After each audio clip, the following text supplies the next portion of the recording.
Bismillahirrahmanirrahim.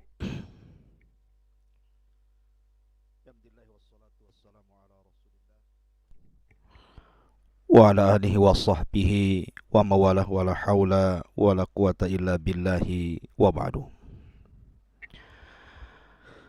Faedah malam, kita akan menjelaskan akhlak yang sangat luar biasa dari Nabi sallallahu alaihi wa ala alihi wasallam yang dipuji oleh Allah Subhanahu wa taala, wa innaka la ala khuluqin azim. Sesungguhnya engkau wahai Muhammad di atas akhlak yang terpuji. Dan Nabi sallallahu alaihi wasallam mengatakan, innama bu'ithtu liutammima makarimal akhlak. Sesungguhnya aku diutus untuk menyempurnakan akhlak manusia. Di antara akhlak Nabi sallallahu alaihi wasallam adalah Nabi sallallahu alaihi wasallam mampu bermuamalah dengan baik kepada orang-orang yang menyakitinya. Dan akhlak ini beliau tarbiyah kepada para sahabatnya dan menjadikan akhlak warisan kepada para ulama. Saya akan mencontohkan beberapa kisah, baik kisah di zaman Nabi sallallahu alaihi wasallam, kisah para sahabat ataupun para ulama. Ma'asyiral muslimin yang dimuliakan Allah Subhanahu wa taala.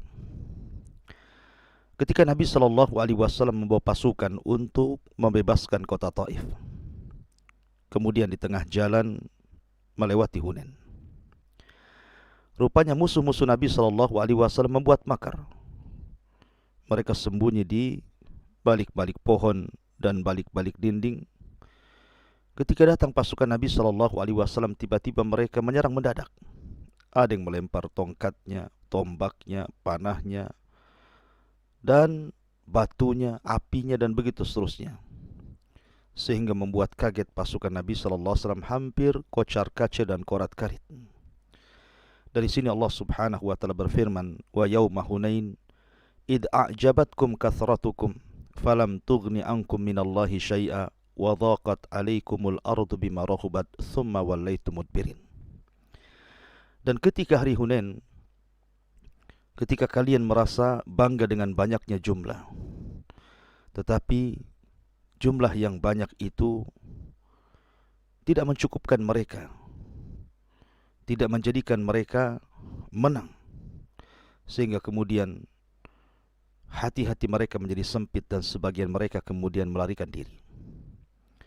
Dan itulah hari-hari yang sangat sulit bagi Nabi sallallahu alaihi wasallam, sehingga kemudian dengan berkat istiqamah dan juga ketabahan Rasul dan para sahabat, akhirnya Allah menangkan dalam perang Hunain.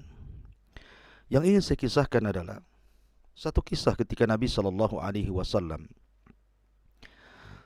tiba-tiba ada seorang sahabat yang tanpa menyadari terdorong badannya, kemudian kakinya menginjak kaki Nabi sallallahu alaihi wasallam dan menyakiti Nabi sallallahu alaihi wasallam. Secara otomatis Nabi sallallahu alaihi wasallam tiba-tiba kemudian mendorong dengan tangannya dengan cukup keras dan mengatakan bismillah. Kemudian dorong perut sahabat ini sehingga lepas injakannya dari kaki Nabi sallallahu alaihi wasallam. Maka perkaranya selesai sampai di sini. Nabi SAW tidak pernah memikirkan apa yang dilakukan sahabat kepada dirinya. Tapi berbeda dengan sahabat ini, dia merasa salah, merasa sedih, merasa menyesal karena telah menginjak kaki Al-Mustafa Nabiyuna sallallahu alaihi wasallam. Sehingga malam-malam yang ia rasakan hanyalah kesedihan. Kenapa bisa dia menginjak kaki Rasul? Kenapa bisa dia menyakiti Nabi sallallahu alaihi wasallam? Akhirnya kemudian ketika beberapa malam, tiba-tiba Nabi sallallahu alaihi wasallam memanggilnya. Ketika dia mendapatkan panggilan Nabi sallallahu alaihi wasallam, dalam hatinya merasa bahwa boleh jadi Nabi sallallahu alaihi wasallam akan menghukumnya. Boleh jadi Nabi sallallahu alaihi wasallam akan membalasnya. Boleh jadi Nabi sallallahu alaihi wasallam akan marah kepadanya. Akhirnya kemudian dia pun berangkat menemui Nabi sallallahu alaihi wasallam dalam kondisi berat badannya, berat langkahnya. Mulailah dia mengetuk dan mengucapkan salam kepada Nabi sallallahu alaihi wasallam. Tiba-tiba suasana berubah. Nabi SAW tersenyum. Nabi SAW memancarkan wajah bahagia dan gembira, sehingga menghilangkan kepenatan hati sahabat ini, menghilangkan rasa sempit hati dari sahabat ini. Tiba-tiba Nabi SAW mengatakan, "Wahai fulan, ketika engkau menginjak kakiku, faqad auja'tani, engkau sudah menyakiti diriku. Tapi ketika aku dorong dengan tanganku kepada perutmu, fa'auja'tuka, aku sudah menyakiti dirimu. Karena aku sudah menyakiti dirimu, sebagai imbalannya, maka aku berikan kepadamu thamanina na'jah, 80 ekor unta. Ambil sebagai bentuk minta maafku kepadamu karena sudah mendorong dengan tanganku." Subhanallah. Akhirnya sahabat ini terheran-heran. Dia yang salah, kenapa pula dia yang diberikan oleh Nabi SAW hadiah dan Rasul yang meminta maaf. Sehingga dia pulang bukan hanya sekedar membawa 80 ekor unta, tapi dia tertanam pada hatinya bagaimana sikap Nabi SAW, tarbiyah besar bagi sahabat ini dan bagi kita semuanya. Bagaimana Nabi SAW bermuamalah dengan orang yang sudah menyakitinya. Dari sini Aisyah radhiyallahu anha mengatakan, "Man taqama an-nabiy sallallahu alaihi wasallam ahadan qad ila an yujahida fi sabilillah." Nabi itu tidak pernah dendam kepada siapapun kecuali dalam rangka berjihad di jalan Allah Subhanahu wa taala.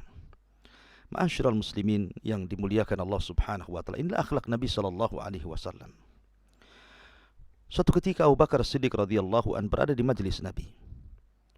Ada seorang sahabat yang menyaut kepada Abu Bakar Siddiq radhiyallahu an dengan kata-katanya. Dan Abu Bakar tidak suka, tapi Abu Bakar terdiam dengan kata-kata sahabat itu. Maka Nabi SAW pun duduk di situ. Tapi ketika Abu Bakar Siddiq radhiyallahu anhu mulai terpancing, kemudian menyaut dengan menjawab kata-kata orang itu, maka Rasul berdiri kemudian pergi. Kemudian Abu Bakar Siddiq radhiyallahu anhu menyusul Nabi SAW dan mengatakan, "Ya Rasulullah, ada apa denganmu? Apa yang salah denganku?" Maka Rasul mengatakan, "Ketika orang itu mengucapkan kalimat yang kau tidak suka dan kau diam, sesungguhnya malaikat sedang menolongmu.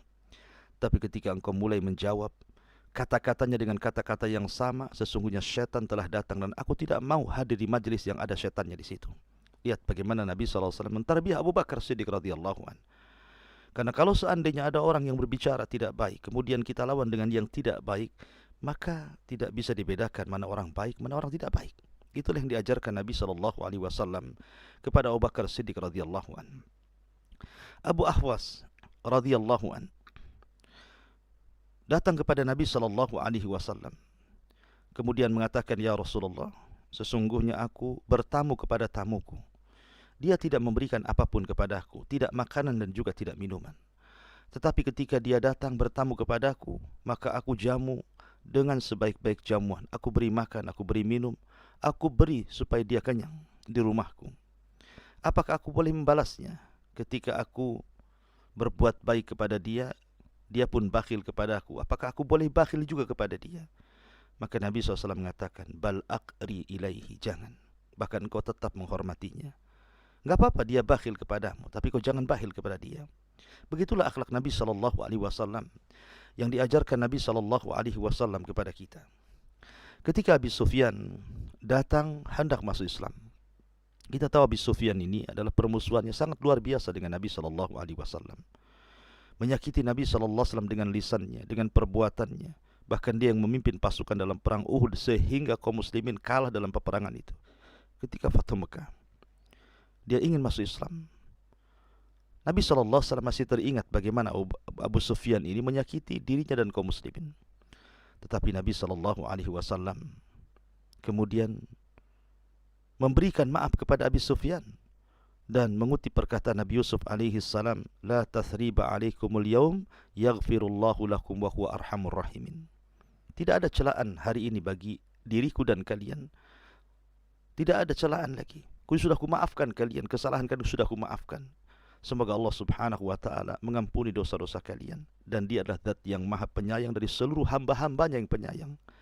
Begitulah Nabi SAW. Bahkan ketika hijrah, dia dikejar oleh Waraqah ibn Malik, hendak membunuh Nabi SAW. Tapi ketika untanya tersungkur, kemudian dia pun ada kesempatan untuk membunuh Waraqah, membunuh Suraqah ibn Malik. Tapi Nabi SAW tidak hendak menyakiti orang yang hendak menyakitinya. Bahkan dia tawarkan dengan tawaran yang lebih baik, maka engkau masuk Islam, masuk ke agamaku. Tapi Suraqah menolak. Akhirnya kemudian Rasul pun melepaskan Suraqah ibn Malik yang belakangan kemudian masuk Islam radhiyallahu anhu. Bahkan suatu ketika ada orang yang ketika Nabi SAW berjalan tiba-tiba kemudian menarik serbannya hampir tercekik lehernya. Tiba-tiba kemudian Nabi SAW melirik orang itu. Rupanya orang itu adalah orang-orang yang hendak meminta-minta kepada Rasul. Dan tidak kira-kira dia mengatakan, i'tini mimma a'takallah. Berikanlah hartamu semua apa yang telah Allah anugerahkan kepadamu ya Muhammad. Nabi SAW hanya tersenyum. Kemudian Nabi SAW menunjukkan ada sebuah lembah isinya penuh dengan kambing. Dan Rasul mengatakan, ambillah kambing-kambingku, bawa pulang kepada kabilahmu. Kemudian dia pun pulang dengan membawa kambing-kambing hadiah dari Rasul. Kemudian dia mengatakan di hadapan kabilahnya, Wallah ji'tu min indi khairin nas. Demi Allah, aku datang kepada orang yang paling baik yang aku temui di permukaan bumi. Begitulah akhlak Nabi SAW. Sampai pun ketika Nabi SAW sedang kailula, tidur siang, tiba-tiba seorang Yahudi datang menghunuskan pedang. Tiba-tiba Rasul sontak kaget, di hadapannya sudah ada pedang. Dan Yahudi ini mengatakan, Man yamna'uka minni ya Muhammad. Siapa yang bisa mencegah dari pedangku ini wahai Muhammad? Maka Nabi SAW mengatakan, Allahu yamna'uk, Allah yang akan mencegahmu. Tiba-tiba ketika dia mendengar lafzul jalalah Allah Subhanahu wa taala, gemetarlah tangan Yahudi ini. Langsung disambar oleh Nabi SAW pedangnya. Kemudian Rasul mengarahkan pedang itu kepada orang Yahudi dan mengatakan, Al-an man yamna'uka minni ya Yahud. Sekarang siapa yang akan mencegah pedangku ini wahai Yahudi? Tak mungkin Yahudi mengatakan Allah. Yahudi musuh Allah Subhanahu wa taala. Tapi Nabi SAW memaafkannya dan menawarkan keislamannya. Tapi dia enggan. Akhirnya Rasul menyuruh dia pergi. Begitulah Nabi SAW bermuamalah kepada orang yang menyakitinya.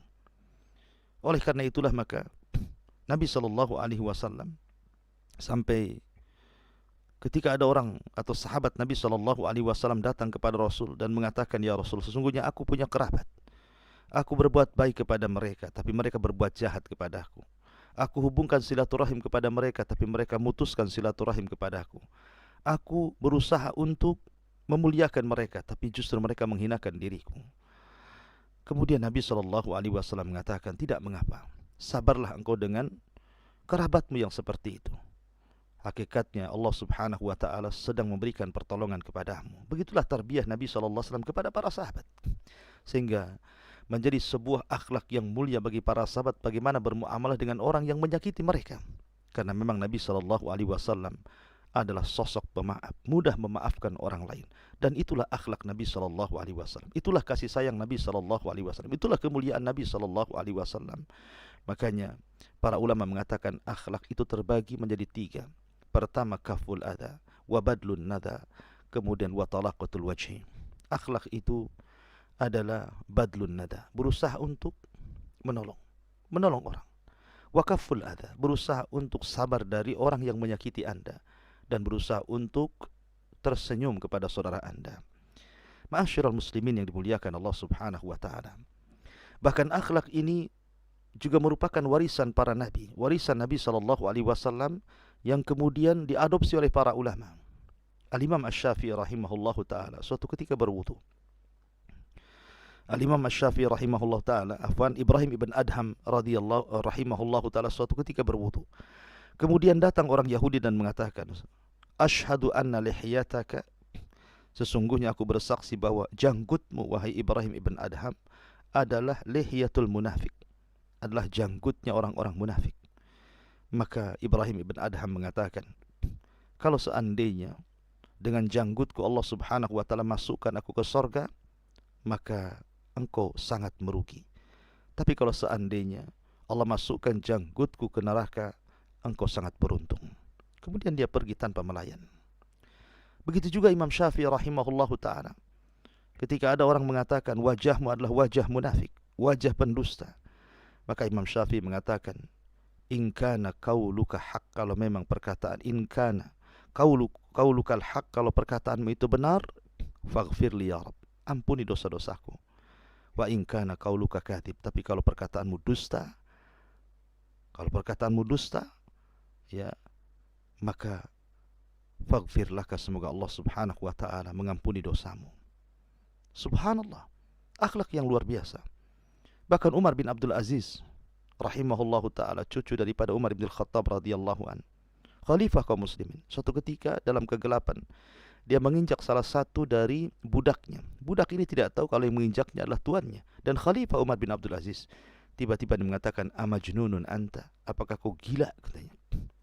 Tiba-tiba kemudian setelah berangkat Umar bin Abdul Aziz, pengawalnya mengatakan, wahai Amirul Mukminin, kenapa engkau tidak membalasnya? Bukankah dia sudah menghinamu dan mengatakan kau gila? Maka Umar bin Abdul Aziz mengatakan, tidak, dia hanya bertanya, apakah engkau gila? Maka aku jawab tidak, itu saja. Subhanallah. Ini akhlak para ulama. Betapa banyak di antara kita yang kemudian membalas celaan dengan celaan, bahkan lebih parah celaan dari orang yang mencela kepada kita. Dan itu bukan akhlak Nabi. Inilah indahnya Islam. Inilah kemuliaan Islam. Islam itu datang membawa kemuliaan dan akhlak yang luar biasa.